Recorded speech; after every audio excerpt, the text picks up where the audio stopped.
Y ahí tenemos justamente un mapa. Voy a recibir primero a mi invitado. Él es el decano del Colegio de Economistas de La Libertad, el señor Francisco Huerta. ¿Cómo está usted? Bienvenido. Como siempre es un gusto tenerlo. Buenas noches, Carlos. Gracias por la entrevista.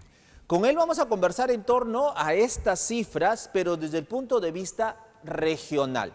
¿Correcto? Y vamos a empezarlo con esta imagen en el cual se ve, ¿no?, los resultados del 2022 y los resultados del 2023.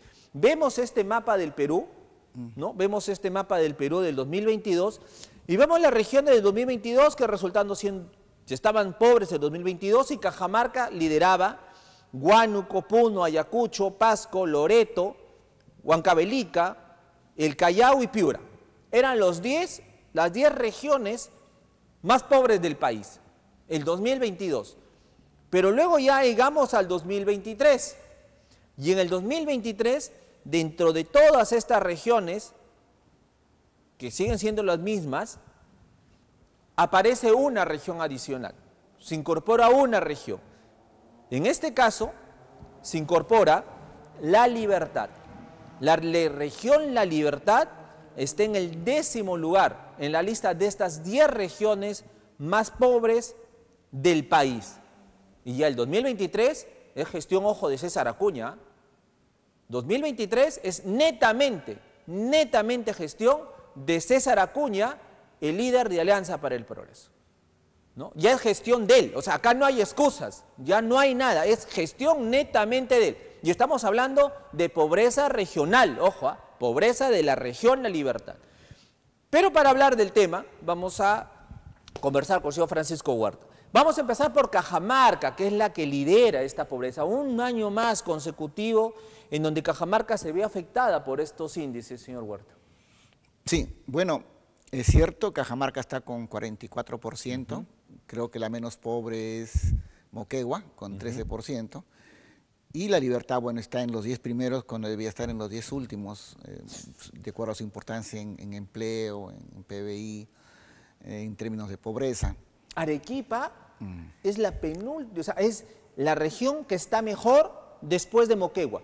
Moquegua tiene 13.1 y lo tenemos nuevamente en pantalla. Moquegua tiene 13.1, o sea, imagínense, un nivel de pobreza de la región Moquegua es solamente 13%. Y luego sigue Arequipa. Arequipa, su nivel de pobres en Arequipa, el nivel de pobres de Arequipa solo es 13.9% de Arequipa. Y luego sigue Madre de Dios y allí está Lambayeque, aquí, cerquita a nosotros, a 3 horas.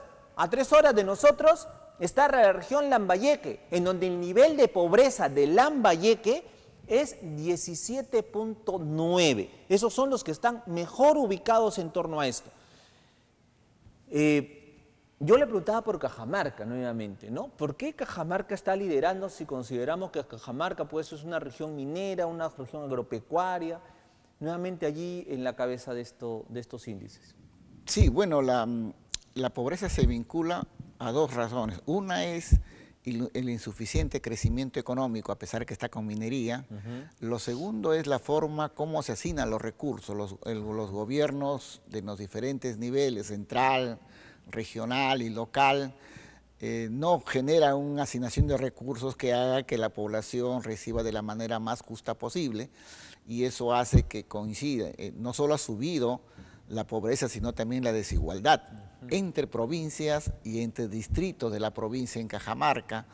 Y solamente hay un sector moderno que está en el centro, pero el resto, claro, Cajamarca sufre. Y hay razones estructurales durante años que yo le atribuyo a que no invierten bien, no invierten lo necesario por ejemplo, el canon en el tema de política regional, ¿no? Correcto. Luego ahí tenemos en el nivel de pobreza, después de Cajamarca está Loreto, Pasco, Puno, Huancavelica, Ayacucho, Huánuco, y que son las regiones del centro-sur, ¿no? De donde finalmente Pedro Castillo tuvo el más alto puntaje en cuanto al respaldo, ¿no? Claro, sí, es cierto. La pobreza es muy dispar, sí, muy dispar entre regiones, del 13 al 44. Yo creo que a veces las regiones son muy geográficamente muy dispares y requiere políticas regionales descentralizadas. Por ejemplo, ya en los modelos de desarrollo de ahora ya no es tener la capital de provincia y comenzar a repartir a partir de ahí presupuesto para todas las zonas. Ahora se quiere, en las concepciones modernas, se requiere generar nodos de desarrollo en los lugares, como antes se llamaba polos de desarrollo, ¿no? No solo Trujillo, en este caso La Libertad, que comience a repartir. No funciona así, sino generar polos de desarrollo a partir de cadenas de valor, los que hacen que los recursos y las economías se dinamicen. Porque si no tiende a dinamizar solamente Trujillo, por ejemplo, ¿no? Y las demás zonas no se dinamizan, generándose que se concentren. Por ejemplo, dice, yo voy a hacer un proyecto en Sánchez Carrión. Acá, sí. Va la gente, hace el proyecto y se regresa. O sea, todo el gasto es acá. Allá solamente recogen información, hacen el proyecto acá, pero no generan fuerzas de desarrollo que generen acumulación de capital, recursos humanos, ventajas en cada provincia, si no lo hacen. Es el modelo de desarrollo también está regional, está resquebrajado por las características geográficas, culturales que tenemos y las demás regiones también es diferente. Sí. Todo se hace desde la capital, ¿no? Todo de la capital, de provincia, de la región, donde a veces se lleva la mayor parte del presupuesto. No hay en función de distribución del ingreso, de converger los niveles de vida, ¿no? Es una descentralización mal concebida, ¿no? Exacto, es una descentralización sí, mal concebida. Pero bueno, sigamos. Los que están en 10, las 10 regiones más pobres. Hablábamos de Cajamarca, en el norte, pero tenemos otras 2 regiones norteñas dentro de esas 10. Está Cajamarca, Piura, pero la que nos ha sorprendido es la región La Libertad. O sea, la región La Libertad, esto es lo que nos ha sorprendido enormemente, de que los estudios hayan arrojado y la hayan ubicado a la región La Libertad entre esas 10 regiones más pobres. Hablamos, amigos, de la región La Libertad, donde el polo de desarrollo es diverso, nuestra actividad productiva es diversa. Tenemos agroindustria, tenemos minería, tenemos turismo. O sea, nuestros polos de desarrollo son, reitero, diversos. Entonces, la pregunta es, ¿por qué La Libertad está ahora en las 10 regiones más pobres del Perú? Sí, la región de La Libertad geográficamente y culturalmente es muy diversa. Hay hasta 2 subregiones dentro de una misma región y eso hace que hagamos políticas más focalizadas. Por ejemplo, eso ya se conocía con el Índice de Desarrollo Humano. Sí. El Índice de Desarrollo Humano que contempla ingresos, salud y educación, sí. Esas 3 variables, ya se veía el contraste, que teníamos los distritos más, en términos del IDH, teníamos como Julcán, que era uno de los más pobres del país, ¿no? Los distritos más pobres, provincias, distritos más pobres del país, donde, por ejemplo, la provincia más injusta era de Patás. Después viene Trujillo y después Sánchez Carrión, es decir, no solamente era Lima centralizando con las regiones, sino dentro de las provincias también había distribución inequitativa con las demás provincias. Y cuando uno analiza las provincias y calcula la desviación estándar del IDH, mira que es bastante dispar. Es decir, no hay justicia entre las provincias y dentro de las provincias no hay justicia con sus distritos.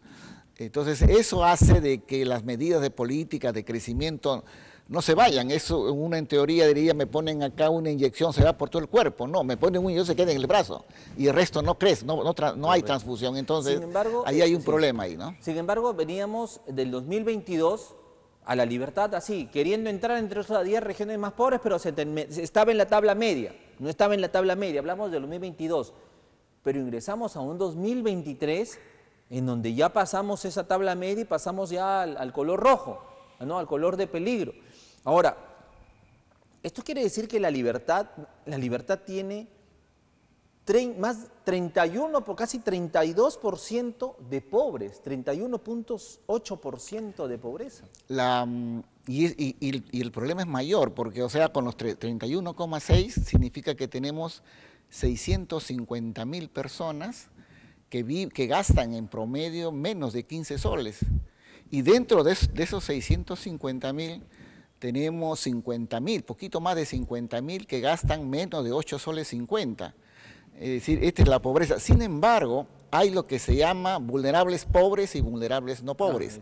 Esos vulnerables pobres son más o menos 30% en la libertad.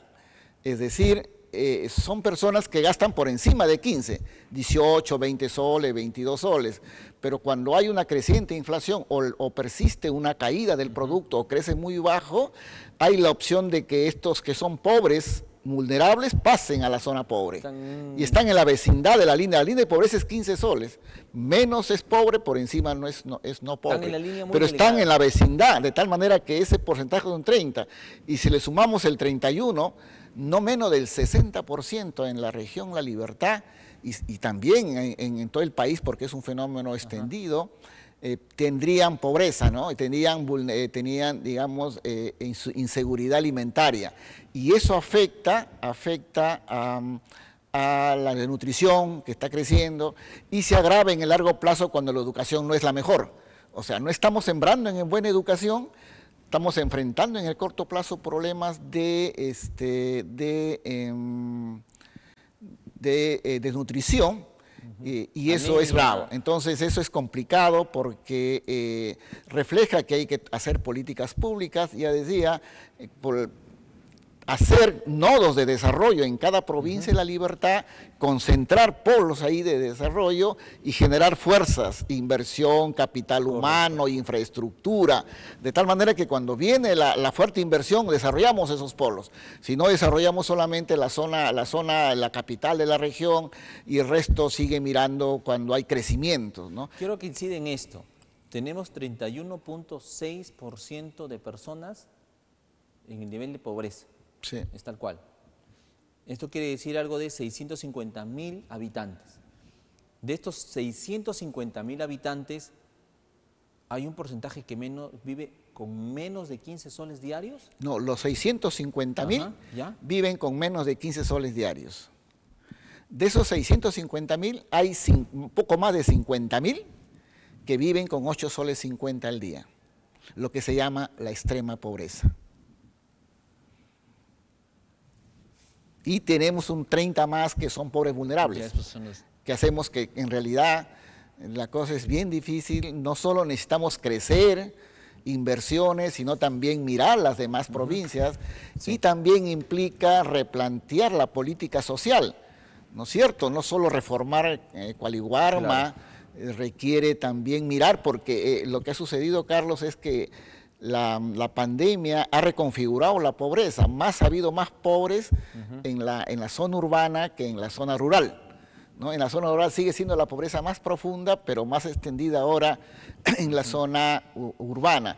Entonces, todas las políticas públicas se debe orientarse a las zonas urbanas porque la pobreza se ha extendido ahí, ¿no? Y reformular los programas sociales que deben orientarse a programas productivos, a ser más eficientes, a ser más focalizados, evitar la perforación y la exclusión que tienen estos programas. O sea, en esos programas sociales a veces hay buen porcentaje que están y no deben estar, y hay otros que no están y deben estar, ¿no es cierto? Entonces hay problemas de subcobertura y de filtración en estos programas sociales y centrarse también en el área urbana. Y eso hay que verse en los programas, replantear, porque estas cifras son valiosas si uno lo mira de manera analítica y aplicando economía, ¿no? La criminalidad. Somos también la región con los altos niveles de homicidios, sicariatos, extorsiones, en fin, en realidad, señor Huerta, amigos televidentes, somos la región de todos los males, porque si vemos salud, somos la región con la mayor cantidad, por ejemplo, de personas con dengue, tanto de muertos como de contagiados. Si vemos educación, acaban de salir también los números en torno a educación, en torno a una evaluación que se toma todos los años, y también estamos re mal. Tema de seguridad ciudadana, qué duda cabe. Entonces, todo esto va sumando, pero en torno a la criminalidad exactamente, esto tiene una influencia también directa a todas estas cifras. Sí, primero permíteme decir de que la causa primaria de esto son las políticas económicas inadecuadas que estamos creciendo muy por debajo. Imagínate que el 21-22 ha sido el boom de los precios internacionales y hemos crecido menos de la mitad de lo que crecíamos cuando habían los similares precios en otras épocas. Ahí se refleja claramente el efecto de la... Entonces, cuando la economía crece bajo, no hay empleo y no suben los salarios. Ese fenómeno se agravó por la presencia de la inflación. La presencia de la inflación, que en su momento primero fue externa, luego vino el yacu y vino las enfermedades de las aves. Entonces, ¿qué sucede? Cuando se dan estos fenómenos climatológicos y de plagas, enfermedades, cae la oferta. Y al caer la oferta suben los precios. O sea, los precios no suben porque hay exceso de demanda, claro, sino que tenemos una demanda, tenemos una oferta y se cae la oferta por los problemas que menciono y hay un exceso de demanda. Por caída de oferta, no porque la gente tiene mucha plata en el ocio, que las cifras lo dicen que no es así. Y que el gobierno negaba, ¿no? Sí, exacto. Entonces, eso debió atenuarse. La inflación, estimamos que está entre 2 y 3 puntos de la pobreza en la región La Libertad, es vinculada a la inflación, ¿no es cierto? O sea, el efecto yacu afecta a la pobreza a través del canal de la inflación, ¿no es cierto?, que evita. Entonces, eso ha generado, afecta, pero principalmente es el crecimiento económico. Ahora, sobre la inseguridad, afecta el crecimiento económico, en particular a las pequeñas actividades que a veces son marginales, que no hacen crecer, cae la inversión, cae el crecimiento, y cuando cae el crecimiento no solo cae la gente, el salario, o sea, la gente pierde empleo, sino que cae el salario nominal, ¿no es cierto? Entonces puede ser que estas personas que están acá el 30, algunos con mucha inseguridad ciudadana comiencen a caer en la pobreza, porque el mercado laboral está mal. Ahora hay personas, y conozco muy de cerca, que le dice, el mínimo está a 1.050, le dice, tengo 800, ya, con 800 vamos. Así, o sea, y si van bajando y le pagan lo que sea frente a nada, aceptan. Hoy en día en la región el salario real, es decir, el poder adquisitivo en la actualidad, es 10 a 12% menos que el poder adquisitivo de 2019. Hoy en día, según la última encuesta de NAO, el 70% de las familias en la región apenas le alcanza a llegar a fin de mes. El 10% apenas se desahorra. O sea, sacrifica STS, sacrifica AFPs, y otros se endeuda con tarjetas. Eso es en la región. En el cambio, en Trujillo, el 63% apenas llega a fin de mes. En Trujillo, el 13% ahorra. A nivel promedio de la región, el 10% ahorra. Es decir, esas son cifras consistentes con una crisis que no hace más que verificar. Habíamos dicho... Acá recuerdo en el programa sí, que nosotros íbamos por encima del 30%, veíamos la pobreza, y ha sido 31,6%, entonces el doble de lo que ha caído, ha aumentado la pobreza a nivel país.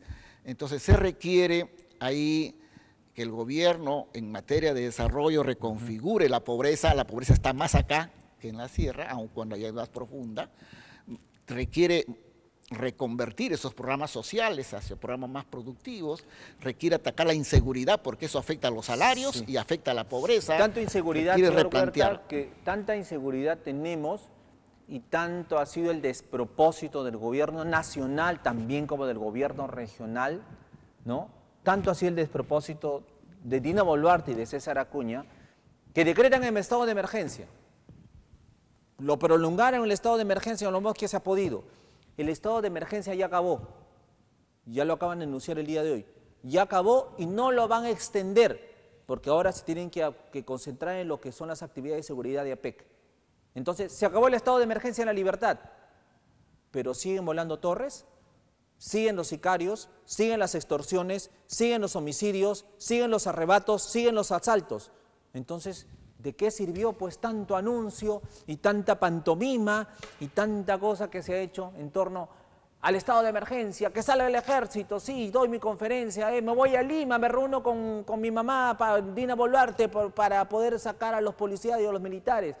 ¿De qué sirvió finalmente? Si ya los policías se van, los Greco, los Dinoes, todos se van, quedamos solo otra vez expuestos. Sí, eso de la emergencia... Nada. Tuvimos una experiencia cercana en Lima, en San Juan del Lurigancho. Cuando conversaba con la gente me decía, lo que han hecho todos los malos, se han ido a otros distritos a hacer daño, porque saben mientras dure. ahora se han ido y han regresado, y todo sigue igual, decía en San Juan del Lurigancho, ¿no? Entonces, aquí el tema de seguridad se dejó estar. Sí. Sí, uno Totalmente. es que el sector público no lo atendió como debe tratar este fenómeno, ya ha escalado y ahora es una industria del delito, ya no es el clásico asalto a un banco, ¿no? Sino ahora se ha sofisticado y es extorsión. Y los extorsiones no se atacan pues con policía, se ataca con inteligencia, se trabaja generando datos, con inteligencia de datos, gestionando, para decir, por ejemplo, cuántas tiendas de cada 100, cuántas tiendas son extorsionadas, 80 o 70, bueno, pues vamos a bajarlo a la mitad, o 20, ¿no es cierto?, con metas, claro, pero no llenar la ciudad con gente. Lo que la gente quiere no es que haya policías por todos lados, lo que la gente quiere vivir en paz, quiere vivir en tranquilidad. Exacto. Y eso se obtiene con prevención y atacar con fuerza, ¿no? Inteligencia es lo que le faltan a nuestras autoridades, y hay que decirlo, ¿ah? Inteligencia es lo que le faltan a nuestras autoridades, porque como usted y varias personas le decíamos, acá no queremos, como bien lo dice usted, policías, grecos que estén recorriendo la ciudad, no.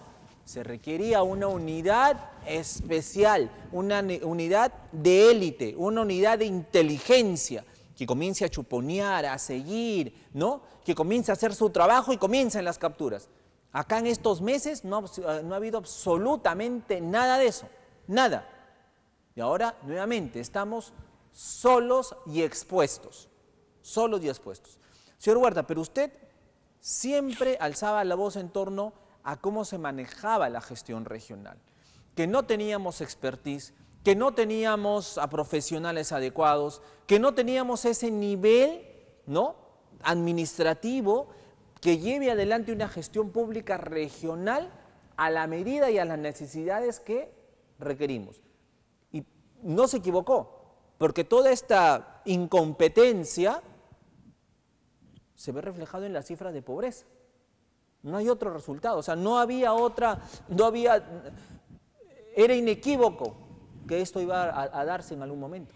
Sí, y además, no solo el nivel de pobreza, sino también la disparidad en niveles de ingreso. Cuando uno mira por distritos el desarrollo humano, mira de qué tan lejos está del primer distrito del último distrito, qué tan lejos está la primera provincia de la última provincia.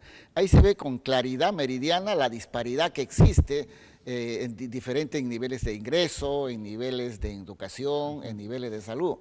Entonces, yo creo que hay que ponerle más atención a ese índice para ver la brecha de diferencia. Pero eso va a pasar por la decisión del líder. Entonces, en este caso del y lo otro es ¿no?, manejar los datos para ir logrando metas, ya dejar lo tradicional que se viene haciendo. Lo otro es un rediseño del desarrollo regional, como decía, por nodos de desarrollo, y ser más eficiente en el gasto público, ¿no? Y replantear el gasto social y hacer todo lo posible para eliminar los males como la seguridad ciudadana, que genere un entorno favorable para el crecimiento y la inversión. La mejor forma de atacar la pobreza y la informalidad es con crecimiento. La libertad y país está en la trampa de los ingresos bajos y hay que salir de esa trampa. Y ojo, estamos con buenos precios internacionales desde el año 21. Sin embargo, el nefasto gobierno del 21 y 22, y que no fue muy diferente el 23, con buenos precios internacionales la economía cayó el año pasado. Esa es una desnaturalización. ¿Cómo es posible con tantos precios? Si la historia miramos, con esos precios crecíamos, Carlos, 4, 5, 6. Ahora crecemos de un crecimiento mediocre. Entonces lo que se requiere a nivel macro regional, reenrumbar y salir de esa trampa de ingresos medios haciendo buena economía y mejorar ese entorno político, que realmente es un desastre el entorno político, que uno no sabe qué va a pasar mañana o qué va a pasar el otro mes, ¿no? Efectivamente, nos vamos a una pausa comercial, regresamos, pero estos son los índices de pobreza. Y como bien lo dice el señor Huerta, el decano del Colegio de Economistas, pues tenemos una realidad regional muy, muy preocupante. Ya olvidémonos los trujillanos, y ya creo que nos hemos olvidado hace muchísimo tiempo. Y esta es responsabilidad, porque todos estos años nos está gobernando un partido político, un partido nos está gobernando. Y este partido político ha tenido toda la estructura regional en sus manos, toda la estructura regional.